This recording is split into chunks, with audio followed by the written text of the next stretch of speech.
Hi, I'm Carl Azus, delivering your May 7th edition of CNN 10. Thank you for taking the time to watch our show. Last night, it looked like a ceasefire was taking hold in the Middle East. It came after a weekend of violence between Israel and Palestinian militant groups. In fact, this was the worst fighting between the two sides since war broke out in 2014. It all started Friday in Gaza, a Palestinian-controlled territory of about 2 million people that borders the Mediterranean Sea. During weekly protests near the fence between Gaza and Israel, a sniper inside Gaza wounded 2 Israeli soldiers, and Israel's military killed 4 Palestinians. The violence got worse throughout the weekend, and by Monday, Hamas and Islamic Jihad, 2 Palestinian militant groups, had fired 690 rockets into Israel, according to the nation's military. And Israel had launched airstrikes against 350 militant targets. At least 4 people in Israel were killed, at least 23 people were killed in Gaza, and the two sides blamed each other for the attacks. The Israeli president said his nation would continue its, quote, massive attacks against terrorist elements, and that Hamas was responsible and would pay a heavy price.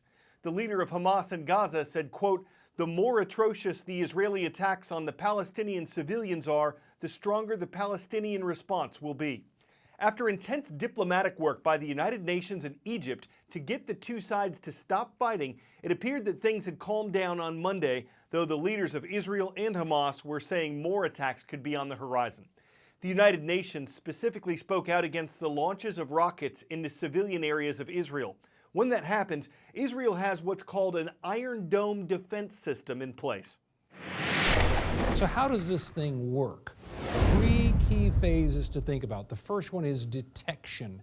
Anytime rockets launch headed toward Israel, very high-tech cameras, radar systems, and computers start analyzing them. How big are they? How fast are they moving? Importantly, where are they pointed? Because at the same time, the analysis and targeting phase is triggered. What that means is if it sees that some of these are headed off into the water or perhaps headed into rural areas where there's really not much to hit, they just let them go. The whole system says, we're done with you. Go off and explode. You'll make no difference to anyone. But if it spots a missile out there that's aimed toward a building or a town or places where people can get hurt, then those same computers kick into the destruction phase. That means that they communicate with batteries of missiles on the ground and they fire those. And those fly up and get as close as they can to that incoming threat. Each of these defensive missiles may be only about 10 feet long, but has some 24 pounds of high explosives. And when they're close enough, they detonate, obliterating everything in that part of the sky. It works pretty well, and it's not cheap. It was developed originally by an Israeli defense company, but this system has now been supported by about $235 million from the United States. Each of the defensive missiles, by the way, cost around $62,000. But the goal here is to keep making this bigger and more effective so it can reach out further, hit targets further away, engage bigger missiles at higher altitudes. And you know what that's all about? That's about giving both the U.S. and Israel greater defense against more robust enemies at a greater range. One of the most closely watched indicators of how the U.S. economy is doing indicates it's booming. The Bureau of Labor Statistics recently released its latest jobs report. It provides statistics from the month before on hiring, wages, and the unemployment rate, the percentage of the American workforce that doesn't have a job. The government says 263,000 jobs were added in April. That's more than economists predicted. It says hourly wages for American workers were up 3.2% over last year. That's less than economists predicted. And the report says the unemployment rate dropped even further to 3.6%. That's the lowest level it's been in 50 years. The last time the unemployment rate was that low, the Beatles were still together, and President Donald Trump had recently graduated from college. One factor behind the unemployment rate decrease was because fewer Americans were looking for work. Sometimes that's not seen as a good sign. But there are still more jobs available in America than there are workers to fill them, and overall, the report was seen as very good news for the U.S. economy. 10-second trivia. Which of these historic cathedrals is the oldest? Westminster Abbey, Notre Dame, St. Basil's Cathedral, or St. Stephen's Basilica? Westminster Abbey was originally a monastery. It dates back to the 10th century AD.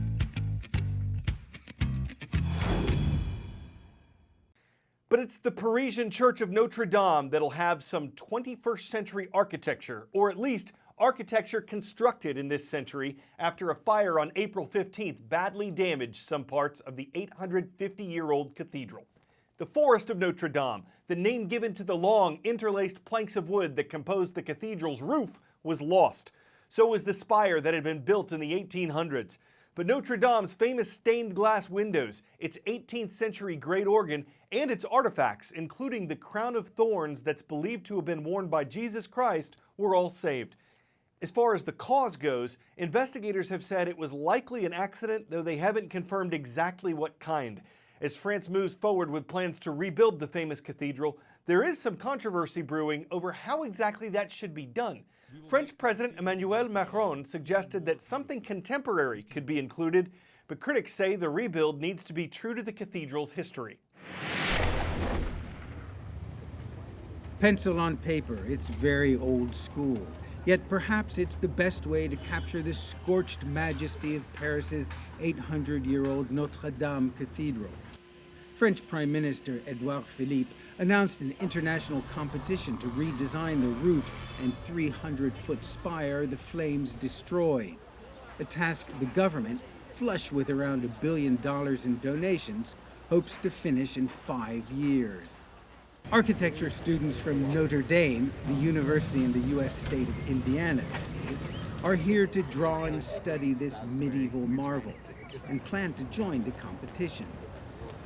Texas native Ethan Scott hasn't come up with a specific idea just yet, but he's thinking. Gothic.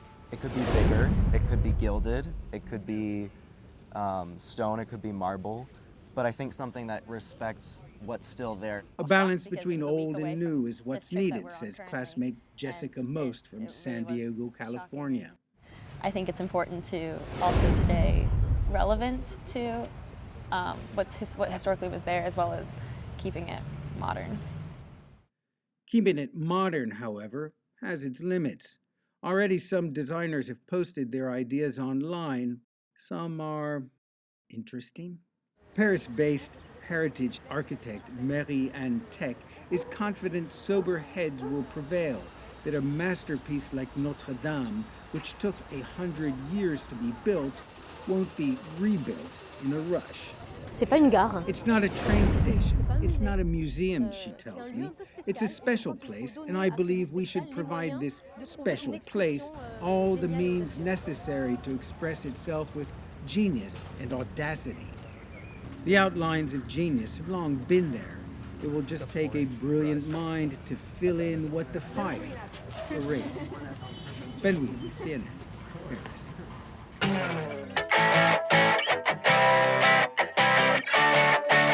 We've aired several reports from CNN's Dr. Sanjay Gupta on things people can do to help themselves live to age 100. Today, we've got a bit of advice from a man who actually did that.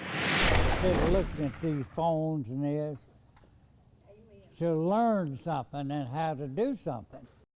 The words of George Morrow, who just celebrated his 100th year alongside his twin brother, James Morrow. The centenarian suggested that God had something to do with their longevity, and they advised that people always be honest and truthful. Though George says he feels just as good as he did at age 75, he said he'd rather live back when he was a kid. That would have been during the roaring 1920s. The secret to longevity is an age-old question, but their attitude about it was unflapperable, and it just makes centuries that to decade well, you've got to be good at shifting gears and years, whether you drive a Model T or a Model S, being a model citizen, and keeping good time and company as time goes by. I'm Carl Azuz, turning another page in the calendar for CNN 10.